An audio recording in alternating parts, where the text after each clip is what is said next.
Hello, everyone. Welcome to another Practical Pet Chat.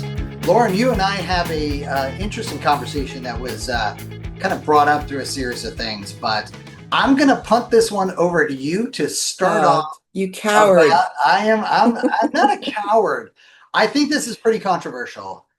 Very Because controversial. people, I don't think they see the slippery slope of this.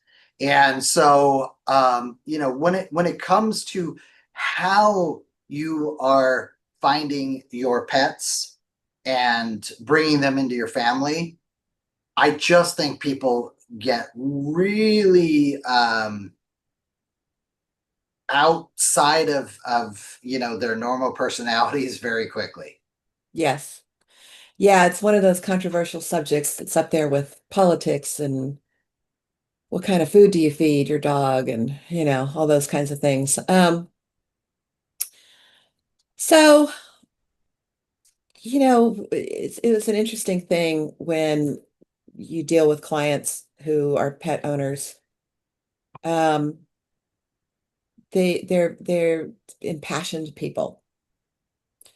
Um, And I'm always somewhat bothered by people who wear the badge of how they acquire their pet um, as the most important part of their pet parenting.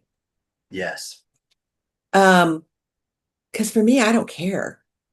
And I know that sounds bad, but I'm dealing with the animal that's in front of me right now. How you came about this animal doesn't matter to me. The fact of the matter is you have the animal. People run the gamut of it's better to adopt than shop, and it's better to, do A than B. And it's like, name any acquisition process, and I can tell you things that are good and bad about it. It doesn't really matter.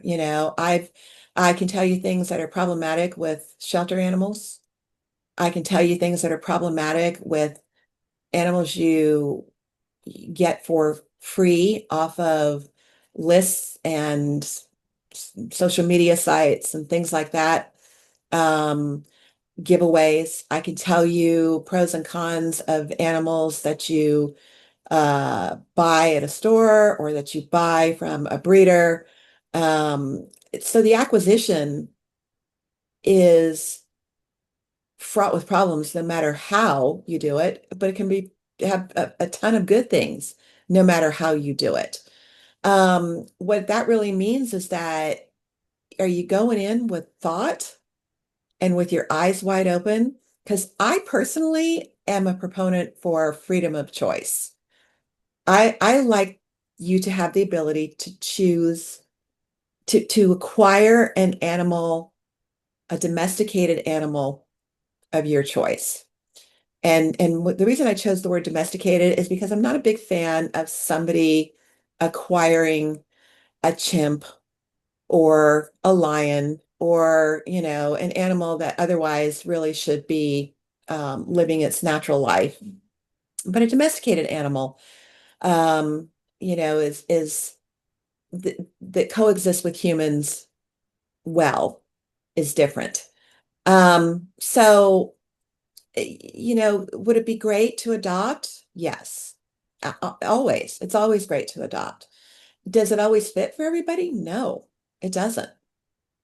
Um, People want specific ages. They want specific personalities. They want specific um, uh, types of breeds. Some people want animals that you don't get allergies from. And the proponents for adoption will always say, you can find those. I worked with adoptions. I worked with rescues. I was the board president for a rescue for a year. I understand it very, very well. And I can tell you it is fraught with issues. Because everything that involves humans is fraught with issues. So, it's the same thing. There are quality breeders out there that are amazing. I mean, they do everything the right way. The animal comes first. They They don't overbreed. They take animals back. Their guarantee puts the animal first, and on and on and on. And there are bad ones.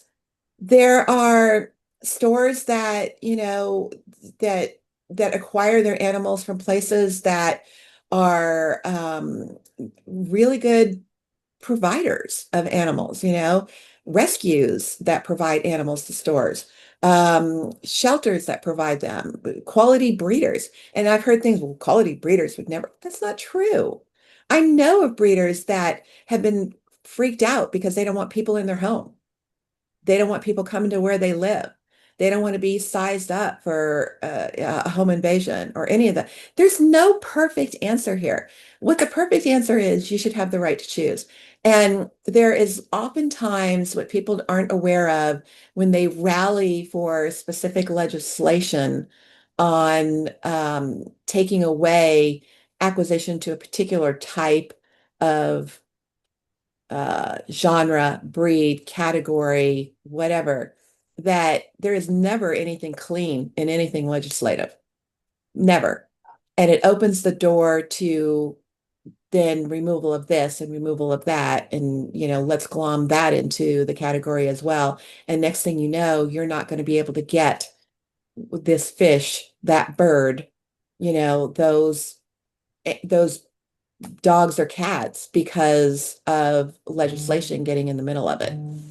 I Yeah. personally don't want to live without animals. Yeah, and I think you hit on something. You hit on a lot of things, and which is why I put it Dangerously. which is why I put it to you first. And you returned it to the 1 yard line, so I'm going to go ahead and dive over the top and put it in the end zone. All Uh, right. you that's the unintended consequences are the things quite often that people are most concerned about. And they mistakenly think that if we legislate this, it is going to eliminate these issues. And in fact, quite often it does the opposite and really elevates those issues because of what you said. When you say, well, you can't do this or you can't do that, there are still going to be humans that want that and will be willing to pay for it, do what they need to do to get around those rules. Those rules are stupid. They shouldn't apply to me. I'm blah, blah, blah. So I agree with you. Legislatively, I've had those discussions over the years in the pet world, and I'm sure those who remember those will come back saying, "See, he's never changed."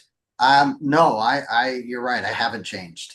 I always want what Lauren, I think you're conveying is not just the freedom of choice, but I want to do what's right for all of the living beings in that moment, meaning my family and any being that we're bringing into our family. And like you, I would agree. It's funny because I have kids and they'll get upset about a grade they get on a test or this or that, and I'll be like, hey, so here's the good news. I've been around for a while and done a lot of things in the business world.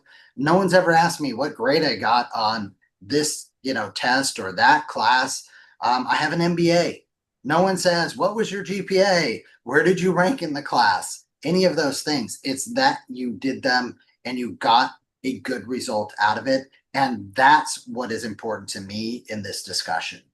Getting a great result for the beings involved, meaning the pets and the families that are bringing those pets into their family. At the end of the day, that's to me, and you can't have this argument with some people. I'm hoping most of the audience, all of the audience, hopefully Yeah. this grace, is that if the being exists, then it needs that love and care. And I understand your argument that, well, if we didn't have breeders, if we didn't this, if we didn't that, there would still be, ways around that these people would do this. And some of them, as you said, some of the literally best, most focused people I've ever met were certain breeders of certain breeds. And they were the go-to expert for not just, do you want this type of breed, but they were the expert that the veterinarians would call, that the Right. food companies would call, that other pet, parents and those involved in the industry would call, and they would freely give their knowledge because they want what's best for that breed. And I think that's the part that gets lost here is this, like, it's always done out of greed or evil or this or that. And we have such a tendency, especially here in the pet world, in certain areas, whether it's nutrition, whether it's, breeders, buy, adopt versus shop, and all the rest of that stuff. At the end of the day, I just, these beings deserve to be loved. And so I'm not going to think differently about any pet based on a little badge that's on their collar. I'm adopted, I was bought, I was found in the streets. There's just there's it's really important that we have that, because the last point of this is that unintended consequence of trying to legislate your way out of all of these different things, and this is just one element of it. And we will certainly, since we're doing this one, we'll talk about other ones that are controversial as well. But the misguided notion that we can shut down things just with legislation is just ridiculous. And I would hope and think that with all the other chaos going on in the world, we've seen that legislation, unfortunately, is not an end all be all answer. It's really more often than not another point of confusion, contention, chaos, and really separates us all instead of how can we all be bringing ourselves together.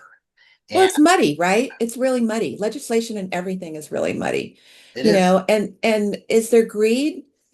There's greed in adoption. oh yeah, I've seen, good point. several $100s being charged to adopt out a rescue animal. It's like, what are we doing here? I've Well, had and instances where people could not viable, great homes, but could not get past the stringent adoption right, policies. And it's like, what are you doing? The animal is living in a kennel, right, not being loved because you make it impossible for somebody to adopt. So you're feeding the purchase option, right, and the problem too is that if people, if adoption works for you, yes, please. But if you know your limitations and you know that you don't have what it takes to take on a kid that may have issues, that if you don't know how to acclimate an animal into your household with other animals or children, nobody knows any history of the animal. If you're not equipped, that you recognize that. And there's no guarantee that you're not going to have that issue with an animal that you acquire from someone.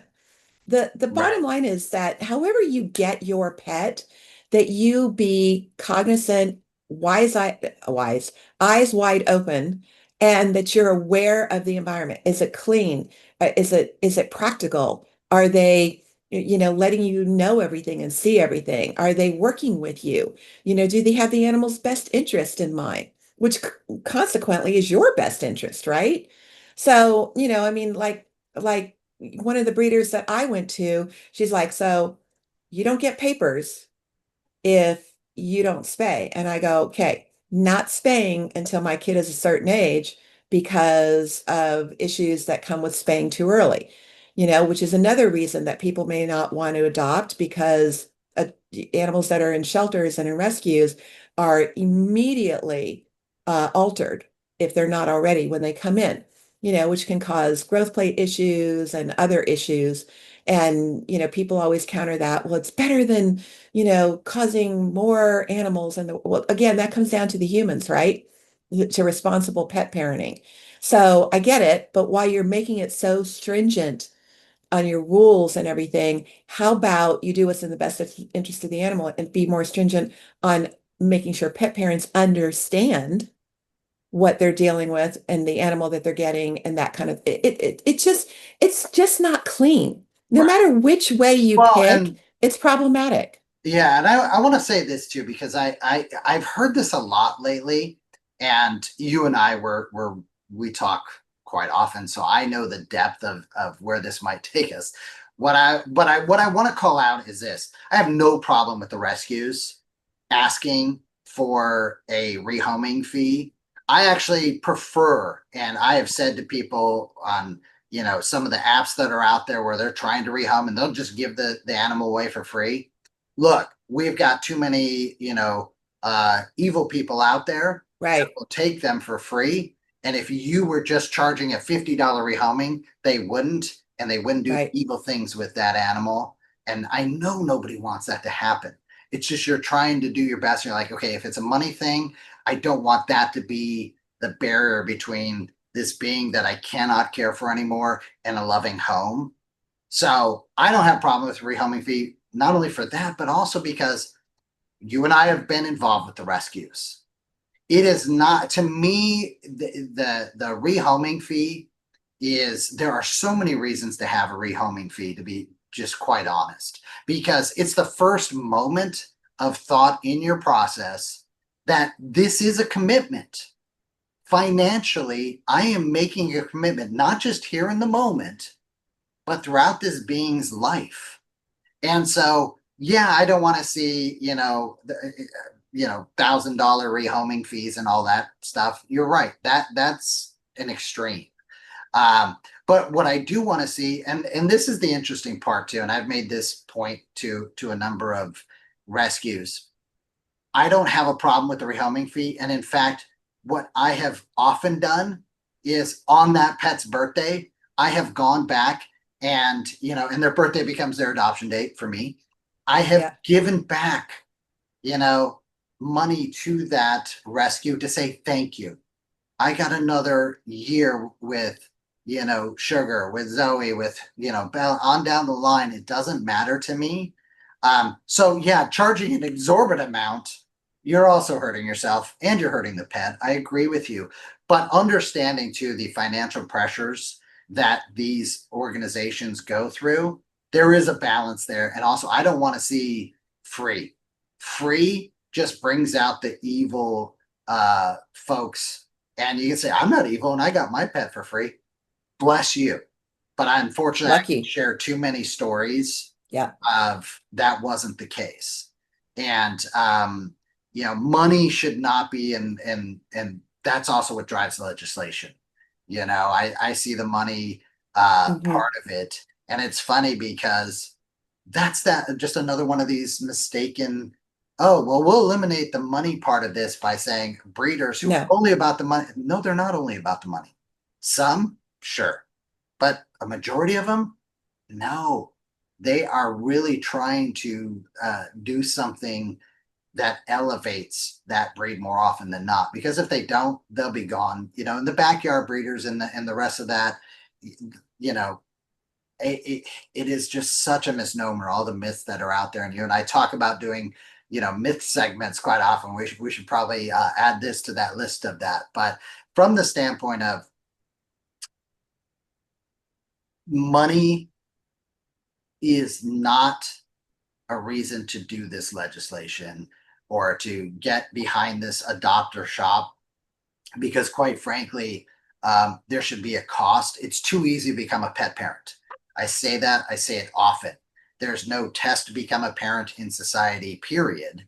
Um, but that's why we see the walk away being such an easy, thing. And oh well, that's okay. On the pet side of things, walking away often leads to those awful stories. right. I'm going to drop the pet. The Sugar was thrown out of car at the Cabazon outlet in California. And I've said this before, I'm going to let the Lord meet you at the gates, because if I did, it would be something awful. But you know what? I made sure and we paid to rehome Sugar. Best money I ever spent in my life. Soul dog, you know. Um, it just should not be. And at the end of the day, being a pet parent has those responsibilities, has those requirements. So if it has to start with, I've got to do research, I've got to, pay a fee, and I've got to know what I'm getting into. I personally, I'm for it. We've got to elevate it. The amount of times, and I had friends who did this, and they were not evil people, but they got a pet because they had a need that they thought they could fill by getting this pet. And then, oh, well, gosh, my schedule doesn't allow me to care for it, or oh, COVID. yeah, I've got to move to it. Oh gosh, yeah, don't even get me started on that. Where now, well, hopefully somebody in my family and friends network can take this pet. Otherwise, I'm just going to turn the pet back into a shelter or this or that. Why rip that pet from another family? So you know what? I may just have a different opinion than a lot of folks, but I agree with you. Freedom of choice is important, and it's important to these breeds as well. Some of these breeds are so unique that the only way you will find one of these breeds is through a breeder network. Um, and I agree with you. I would not want to see those breeds go away. So yeah, that's where I'll put a little. It's interesting.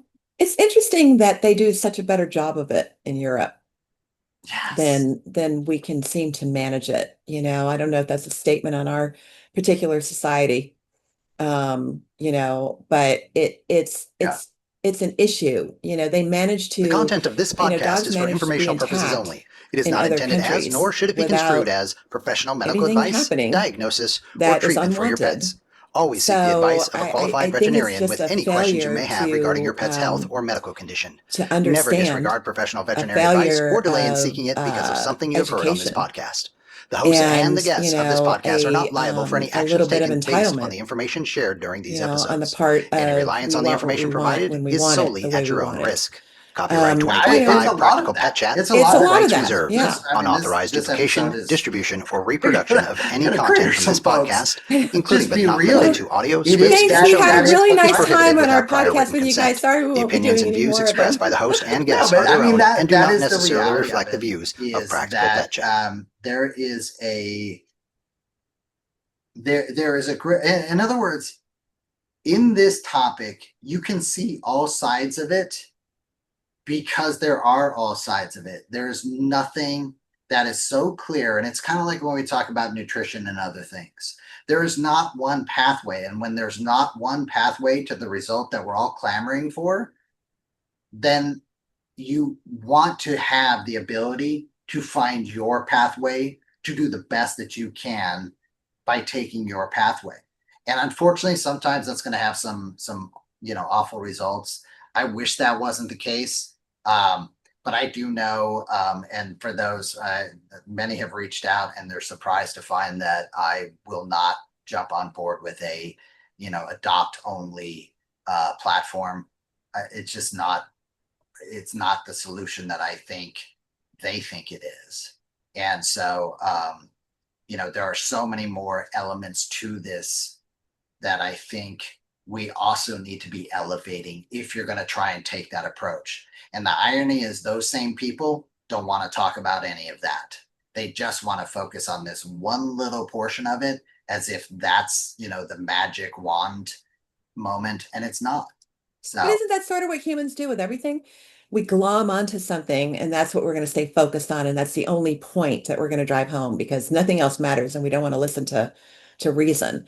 The problem is that you and I have had the great good fortune to be exposed to every side of it in depth, and it's an eye-opening revelation to realize there's no perfect answer here. The perfect answer is if you just did what was right by the animal, yeah. you Well, know. and I want to call this out too, because that's the real answer here. If you are seeing things being done, whether it's a breeder, whether it's a rescue, whether it's a well-intentioned purpose, how many times do we see people that had 22 dogs or 55 cats in their house? They weren't a breeder or a rescue. They were just an overzealous, I'm Yeah. going to make a difference. I And had that, 12 dogs. What are you saying here? no, I did not. Come on, Rob. Number 12. No, but Listen, I was you could have been your own study though. Okay, I so could have, yeah. that's their defense. They were my R&D department. But I Yeah, mean, I had a number of clients over the years that would say, "Oh my gosh, you should have seen where I got this dog from." And they go into great detail about how horrific it was. And I look at them and they go, "So essentially I saved it." Uh-huh. Did you pay money? And they're like, "Yeah." I'm like, "Did you call animal control afterwards to tell exactly. them the situation so they could go and check it out?" Well, no. I was thinking about going back and getting another one. You were thinking about going back and getting more money, giving more money to get another one to save it. You're focused on the wrong thing here. Right, You know, right. you have the animal now. You own this animal. You're committed to this animal. You're going to do everything you need to by this animal, right? Yes. Stop there. Okay. Focus on this animal. Go home, call up animal control and file a report so Yeah, that you can at least have a bad actor examined and become part of a fix instead of part of the worsening of it. Because that's where the issue becomes the issue. You yeah. know, you got what you wanted. Great. Could you Well, saved a creature? Great. You think you saved it. You're lying to yourself. But that's okay. You got what you wanted. Please call, follow up, follow through, and make sure that somebody is aware of what you witnessed. yeah, and the other element of that too, um, is that there are a number of wonderful networks of groups that do amazing things, and we'll talk about that in a future one. So we won't just stay here, folks. We will get to some positive things, but there's some. You and I have talked about. There are folks who will help fill the need of, well, I can't find this breed in this area or that area. And there are some of these groups that are going to the areas where those Right. breeds are predominant and they're flying them or transporting them, the truckers, the pilots, all the rest of them doing Yep. amazing things. So this is, that's why this is one of those where, unfortunately, it is not a one pathway to solve this. The real pathway is what you just said. If you want to see that change, you got to be a part of it. By Right. when you see it being done wrong, and that means wrong outcomes for the pets, the people that adopt them, that's when you've got to act. That's when you can be the change that you're clamoring for and that the pets deserve. So I'll give you the last word, but that's I was just going to topic. say the state dog, the state of California dog is the Chihuahua. And look how many of those they fly out and relocate to other areas for people who can't find a Chihuahua. Right? No, You that's a good know, call. it's like, come on, there's so many better avenues to fix this or to help get it somewhat on track than the staunch chest beating, Well, and this is the let's only be, way. and because why not? Let's just add more fuel to the fire here. But I see this every time when we have a natural disaster, we have things going on big. Oh, It is the private groups that go in and are saving. It is yeah, individuals, this over reliance on the government to do things right is not something I'm ever going to advocate for. They got enough to do that they've got to do better at, let alone get involved deeply in the pet world. It's just, and the problem becomes you're giving away your power, your ability to make a difference. Don't do that. So on that, feel free to send your emails on this episode to to Rob. no to Lorin, definitely practicalpetchat@gmail.com. We appreciate you. And regardless of how you got the pets that you love Love in them. life, love them. Thank you for loving them. Thank you for doing all that you're doing. That's why we do what we do on this podcast and talk about the things fun and sometimes maybe not so fun. Thank you. Really appreciate you. Spread the word. Practical Pet Chat. A lot of different social media networks. Can't wait to see you next week. Bye, guys.